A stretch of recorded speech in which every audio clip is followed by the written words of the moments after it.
ইনশাআল্লাহ আল্লাহর জমিনে আল্লাহর দ্বীনের ঝান্ডা সমুন্নত রাখতে, আল্লাহর পয়গম্বরের ইজ্জতের হেফাজত করতে, এদেশের নাস্তিক্যবাদকে রুখতে, এদেশে ইসলামকে উপড়ে ফেলার সকল ষড়যন্ত্রকে রুখার জন্য যদি এর চেয়ে বড় ত্যাগ এবং কোরবানির প্রয়োজন হয়, হাসি মুখে আমরা সেই ত্যাগ করতে প্রস্তুত রয়েছি।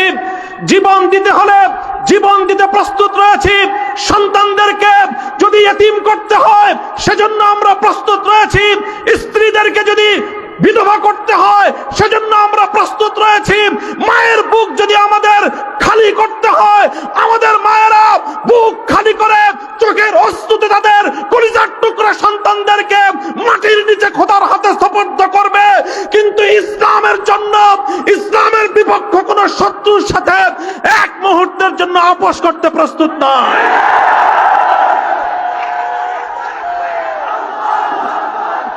সময় কম।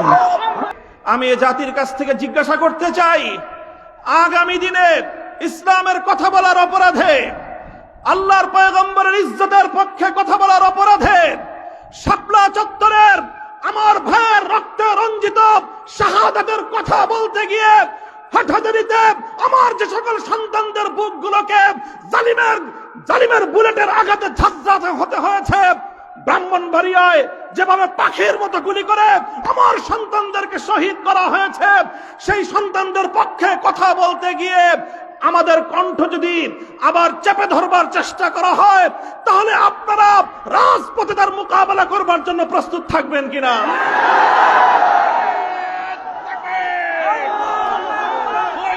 আসসালামু আলাইকুম ওয়া রাহমাতুল্লাহ। নাহমাদুল্লাহ তাআলা ওয়া নুসাল্লি আলা রাসূলিহিল কারীম, আম্মা বা'দ। আউযু বিল্লাহি মিনাশ শাইতানির রাজীম। বিসমিল্লাহির রাহমানির রহিম। ইন্নামা আশকু বাসসি ওয়া হুজনি ইলাল্লাহ। সাদাকাল্লাহুল আযীম।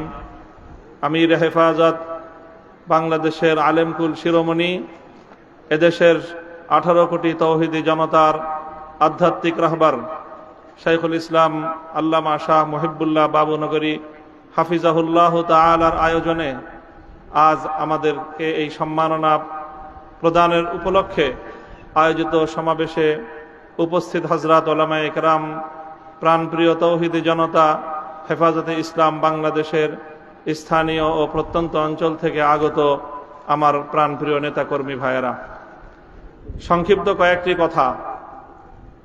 আমি এবং আমার সহকর্মী, আমরা আপনাদের ভাইয়েরা যারা দীর্ঘ কারাবরণ করেছি, কারাভোগ করেছি, আমাদের কারামুক্তির পর দেশব্যাপী আপনারা যে আবেগ এবং উচ্ছ্বাস প্রকাশ করেছেন, আমাদেরকে যে আপনারা সাহস জুগিয়েছেন, এর মাধ্যমে একদিকে আমাদেরও দায়িত্ব বেড়েছে, আর একদিকে আপনাদেরও দায়িত্ব অনেক বেড়ে গিয়েছে। প্রথমে আমি আমাদের দায়িত্বের কথাটা বলি। আলহামদুলিল্লাহ, আমাদের কষ্ট হয়েছে। আমরা এটা বলবো না যে জালিমের জিন্দানখানায় আমাদের কষ্ট হয়নি, তা নয়। আপনজন থেকে বিচ্ছিন্ন থাকা, স্বাধীনতার জীবন হরণ করে বন্দি খাঁচায় আমাদেরকে বন্দিত্বের শেকলে বন্দি করে রাখা, এটাই ছিল আমাদের জন্য অনেক বড় যন্ত্রণার বিষয়। সেই বন্দিত্ব থেকে মুক্তির পর দেশব্যাপী হেফাজতে ইসলামের নেতাকর্মীরা এবং সারা দেশের দলমত নির্বিশেষে সকল শ্রেণী ও পেশার তৌহিদি জনতা যেভাবে কারামুক্ত হেফাজত নেতৃবৃন্দকে উচ্ছ্বাসের সাথে, আবেগের সাথে বরণ করে নিয়েছেন, তাতে আমরা বুঝতে পারছি যে আমাদের আগামী দিনে আমাদের দায়িত্ব অনেক বেশি। এবং আলহামদুলিল্লাহ, আল্লাহ পাক রব্বুল আলামিনের নিকট আফিয়াত চেয়ে আল্লাহ আমাদের জন্য সহজ করুন, এই দোয়া করে শপথের বাণী উচ্চারণ করতে চাই।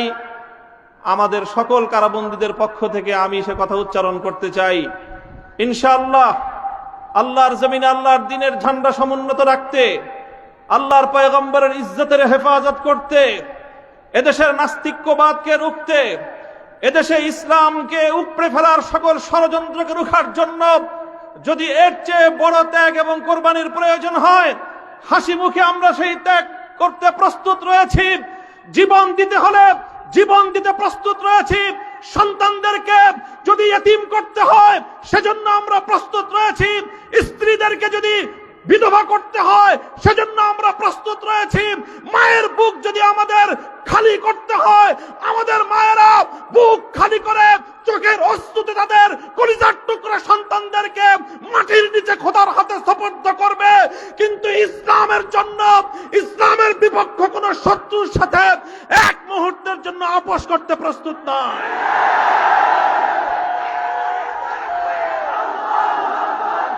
সময় কম, আমার স্পষ্ট পয়গাম, সব অন্যায়ের ক্ষমা রয়েছে, গাদ্দারি আর বিশ্বাসঘাতকতার কোনো ক্ষমা নাই।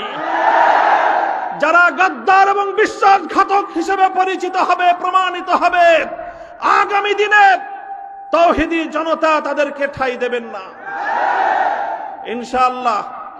ওলামায়ে কেরাম, হেফাজত নেতৃবৃন্দ যেভাবে শপথে বলিয়ান হলেন, যারা আমাদেরকে এভাবে সমর্থন যোগাচ্ছেন, আপনারা তো সমর্থন যোগাচ্ছেন, কিন্তু আপনারা কি কথাটা টের পান যে আপনাদের এই অভূতপূর্ব সমর্থনের কারণে রাষ্ট্রযন্ত্রের পক্ষ থেকে আমাদের উপর চাপটা কিন্তু আরো বেশি বেড়ে যায়। এই যে আজকে আমাদের উপরে এই অকথ্য নির্যাতন, এই যে লাঞ্ছনা, এই যে গঞ্জনা আমাদের উপর, কারণ এদেশের মানুষ আমাদেরকে ভালোবাসে, কারণ আমরা যেখানে যাই মানুষ আমাদের প্রতি আবেগ এবং উচ্ছ্বাস প্রকাশ করে। এখন আপনারা যদি আবেগ আর উচ্ছ্বাস প্রকাশ করে ঘরে গিয়ে বসে থাকেন চুপ করে, তাহলে আমাদের উপর কিন্তু চাপটা, জুলুমের স্টিম রোলারটা আমাদেরকে কিন্তু নিষ্পেষণ করে দিবে।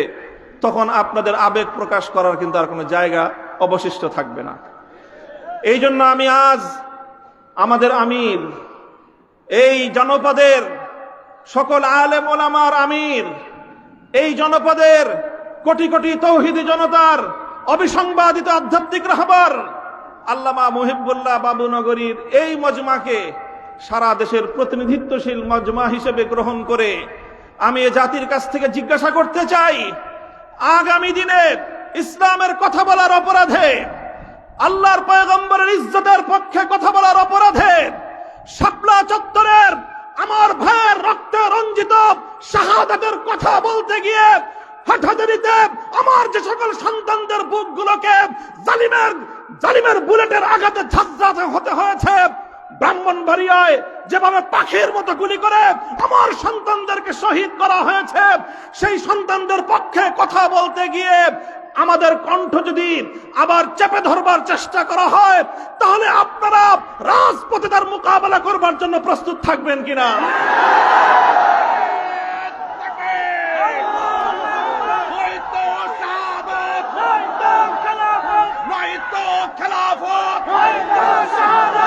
সংগ্রামী সাথী ও বন্ধুগণ, কথা দীর্ঘায়িত করার অবকাশ নেই।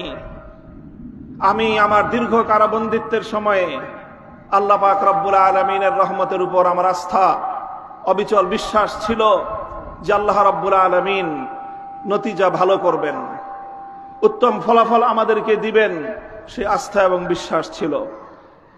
প্রথম দিকে যখন আমাদের মরহুম আমির হেফাজত আল্লামা জুনায়েদ বাবুনগরী হাফিজাহুল্লাহ তাআলা, তাকে আমরা জীবিত রেখে কারাগারে বন্দী হয়েছিলাম, তার উপর একটা বড় আমাদের আস্থা ছিল যে তিনি ইনশাআল্লাহ এই বন্দী মজলুম আলেমদের জন্য, শহীদ আমাদের সন্তানদের জন্য, ব্রাহ্মণবাড়িয়ায় নির্বিচারে হত্যাকাণ্ডের শিকার আমার শহীদ ভাইদের এই হত্যার বিচার আমাদের এই জন্মভূমিতে প্রতিষ্ঠিত করবার জন্য তিনি বলিষ্ঠ ভূমিকা পালন করবেন। আমাদের কারাবন্দীদের পক্ষে তিনি জাতিকে, জনমতকে সংগঠিত করবার জন্য বলিষ্ঠ ভূমিকা রাখবেন। কিন্তু আল্লাহ রাব্বুল আলামিনের ফয়সালা ছিল ভিন্ন কিছু। আমরা কারাবন্দী হওয়ার কিছুদিনের মধ্যেই সেই মর্মান্তিক শোক সংবাদটিও আমাদেরকে সহ্য করতে হয়েছে। আল্লামা জুনায়েদ বাবুনগরী রাহিমাহুল্লাহ তাআলা শাহাদাত বরণ করেছেন। আল্লামা জুনায়েদ বাবুনগরী শাহাদাত বরণ করেছেন। এরপরে অধীর উৎকণ্ঠা নিয়ে অপেক্ষার প্রহর গুনছিলাম যে আমাদের আস্থার এই মঞ্চে কে বসবেন। যখন জানতে পারলাম ওলি ইবনে ওলি, এ জাতির শ্রেষ্ঠ সন্তান, আস্থার মূর্ত প্রতীক আল্লামা শাহ মুহিবুল্লাহ বাবুনগরী হাফিজাহুল্লাহ তাআলা ইমারাতের এই ঝান্ডা তিনি নিজ হাতে তুলে নিয়েছেন, সিজদায় শুকর আদায় করেছি, আস্থায় বুক বেঁধেছি যে ইনশাআল্লাহ একদিকে তিনি আরশের মালিকের সঙ্গে রাতের বেলায় চোখের অশ্রু ছেড়ে তিনি এই সংকট উত্তরণের জন্য আল্লাহ পাক রব্বুল আলামিনের সাহায্যকে জমিনে টেনে আনবার জন্য চেষ্টা করবেন। অপরদিকে তিনি জীবন দিবেন, কিন্তু কোন জালিমের রক্তচক্ষুকে পরোয়া করবেন না, কোন জালিমের সামনে তিনি মাথা নোয়াবেন না। এই আস্থা ছিল এবং আলহামদুলিল্লাহ আলহামদুলিল্লাহ আমি আমার উপলব্ধি হলো এই যতটুকু আস্থা শুরুর সূচনাতে ছিল আজ পর্যন্ত আমরা আমাদের আমির হেফাজতের থেকে তার আচার আচরণ, তার ভূমিকা আমাদের আস্থার চেয়ে বহুগুণ বেশি পেয়েছি। আমাদের আমির আল্লাহর পক্ষ থেকে আমাদের জন্য অনেক বড় নিয়ামত। ইনশাআল্লাহ আমির হেফাজতের হাতকে যদি আমরা এভাবে শক্তিশালী রাখতে পারি, এদেশে আমাদেরকে জুলুম করতে পারবে, আমাদেরকে গুলি করে হত্যা করতে পারবে, কারাগারগুলোকে আমাদেরকে দিয়ে ভরপুর করতে পারবে। বাংলাদেশে কারাগারের সর্বমোট আসন হলো ৭০,০০০। কয় হাজার? আমরা শাপলা চত্বরে গিয়েছিলাম, কমপক্ষে হলো ২০ থেকে ২৫ লক্ষ। ৭০,০০০ হেফাজতের কর্মীরা কারাবন্দী হবে, কিন্তু জালেমের সামনে মাথা নোয়াবে না। এই দেশের ১ ইঞ্চি মাটি নাস্তিক্যবাদ এবং ইসলাম বিদ্বেষের জন্য কারো হাতে ইজারা দেবে না ইনশাআল্লাহ। আল্লাহ পাক আমাদের সকলকে তৌফিক দান করুন, কবুল করুন। আমাদের আমির হেফাজত সহ আকাবিরিনদেরকে আল্লাহ পাক দীর্ঘ নেক হায়াত দান